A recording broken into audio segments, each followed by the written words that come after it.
오늘 말씀은 에스더서의 결론이라고 말할 수 있습니다.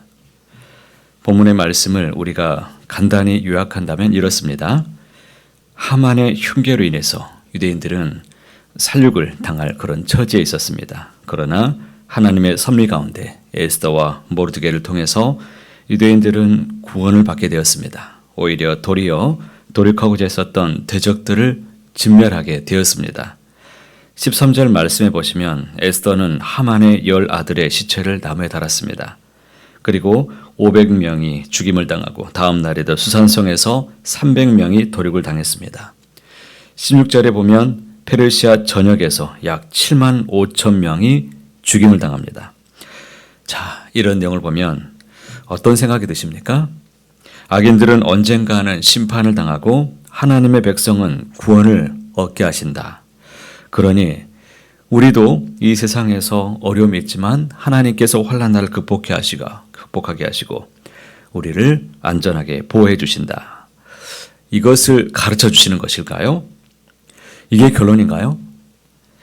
우리가 좀 더 깊이 성경을 들여다볼 필요가 있습니다. 성경의 말씀의 그 이면에 있는 부분을 깊이 볼 수 있어야 될 것입니다. 오늘 말씀은 우리는 모르드게이고 세상 사람들은 하만이고 그래서 우리는 믿음을 믿지 않는 자들을 대적해야 되고 그들을 이겨야 된다. 단순히 이런 것을 결론으로 삼으면 안 된다는 것입니다. 오늘 본문 말씀의 핵심이라고 말할 수 있는 16절의 말씀을 집중해서 우리가 살펴볼 필요가 있는데요. 16절 말씀을 함께 읽어보겠습니다. 왕의 각 지방에 있는 다른 유다인들이 모여 스스로 생명을 보호하여 대적들에게서 벗어나며 자기들을 미워하는 자 7만 5천 명을 도륙하되 그들의 재산에는 손을 대지 아니하였더라. 우리를 해하려고 하고 죽이려고 하는 자들 앞에서 우리 자신의 생명을 보호하기 위해서 싸움이 일어났습니다.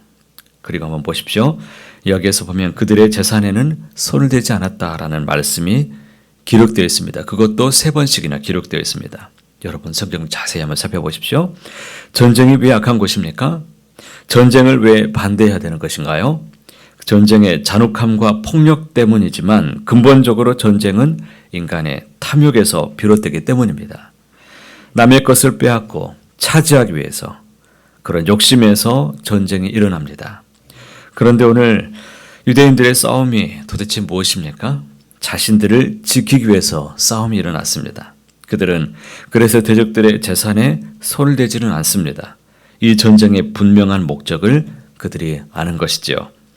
그러면 오늘 우리가 싸워야 될 싸움이 과연 무엇입니까? 누구와 싸워야 되는 겁니까?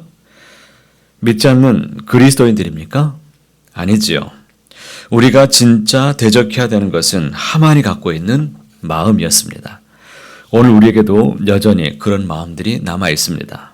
높아지려고 하는 마음, 더 많이 가지려고 하는 마음, 내 자존심, 내 욕심을 위해서 수단과 방법을 가리지 않고 하나님의 능력이 아니라 내 힘, 내 계획과 능력을 신뢰하는 마음. 하나님께서 오늘 이것들을 우리에게 진멸하라고 지금 원하고 계십니다. 사실 진짜 적은 우리 안에 있는 것입니다.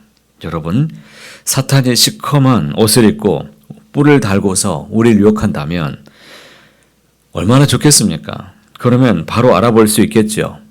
그리고 우리도 긴장하고 피하고 대적하겠죠. 하지만 그렇게 사탄은 우리를 공격하지 않습니다.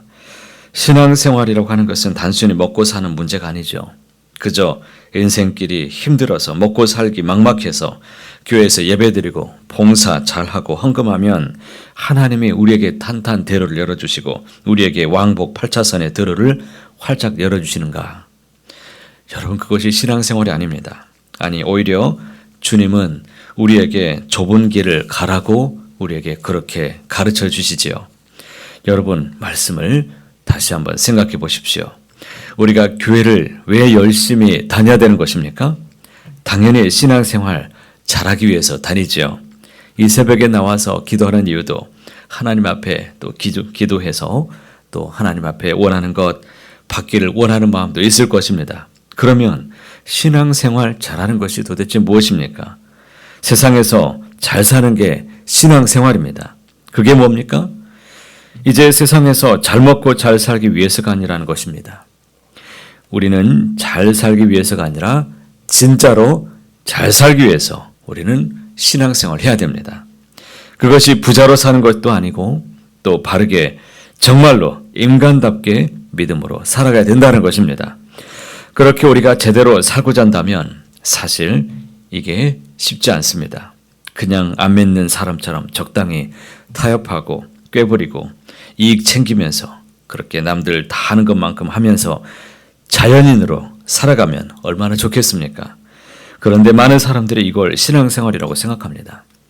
그냥 교회 열심히 다니고 적당히 봉사하고 그리고는 세상에서 좀 더 갖고 누리고 싶어 합니다. 그걸 하나님 주시는 축복이라고 여기며 살아갑니다. 저는 오늘 우리 마음속에서 여전히 남아있는 하만과 같은 마음, 높아지려고 하고 더 가지려고 하고 인정받고자 하는 그런 마음을 완전히 진멸할 수 있기를 바랍니다. 하나님은 출애굽하실 때 이스라엘 백성들을 공격했던 이 아말렉 족속을 진멸하라고 명령하셨습니다. 그러나 사울이 순종하지 않았고 그들의 전리품을 취함으로 하나님은 진노하셨습니다. 결국에 순종하지 않았고 아말렉 자손이 그대로 남아있었죠. 그리고 그 아말렉 자손이었던 하만에게서 이스라엘 민족 전체가 훗날에 큰 위기를 당하고야 말았습니다. 그러므로 저는 저와 여러분 오늘 하만과 같은 악한 자리, 옛 습관들, 여전히 싸워야 될 옛사람의 모습들과 싸워서 다 진멸할 수 있게 되기를 바랍니다. 오늘 하루도 다시 한번 선포하고 여러분 결단하시길 바랍니다. 단순히 하만과 모르드게와의 전쟁이 아닙니다. 오늘 우리가 치러야 될 영적인 전쟁입니다. 그래서 하나님 앞에 내 탐욕과 이기심, 명예와 자존심 이런 것들을 다 버릴 수 있도록 위해서 기도하시길 바랍니다. 평생을 싸워야 되는 우리의 싸움입니다. 그러나 오늘 우리에게 참된 위로가 되는 것은 하나님이 우리와 더불어 싸워 주신다는 것입니다. 하나님이 반드시 이기게 하실 것이라는 이 믿음을 여러분 꼭 붙잡게 되시길 바랍니다. 우리는 믿음으로 싸움터로 나가서 하나님의 이름으로 싸워서 이기기를 바랍니다. 그러므로 진짜 하나님의 자녀답게 주님의 백성답게 잘 살아내시기를 바랍니다. 내 안에서 모든 옛사람의 습관들을 진멸하게 해주시도록 간절히 기도하시고 믿음으로 서갈 수 있기를 바랍니다. 오늘 한 날도 주님 가르치시는 믿음으로 승리하시고 달콤한 세상의 평안과 기쁨, 높아지려고 하는 이런 마음으로 살아가지 마시고 진정 하나님의 나라 이 땅 가운데 우리 주님이 평화의 왕으로 오시고 주님이 우리에게 주시기를 원하시는 공의와 정의 이 땅 가운데 이루어질 수 있도록 우리를 세워주신 그 자리에서 그리스도의 모습으로 닮아가는 삶을 살아내시기를 주님의 이름으로 간절히 소원합니다.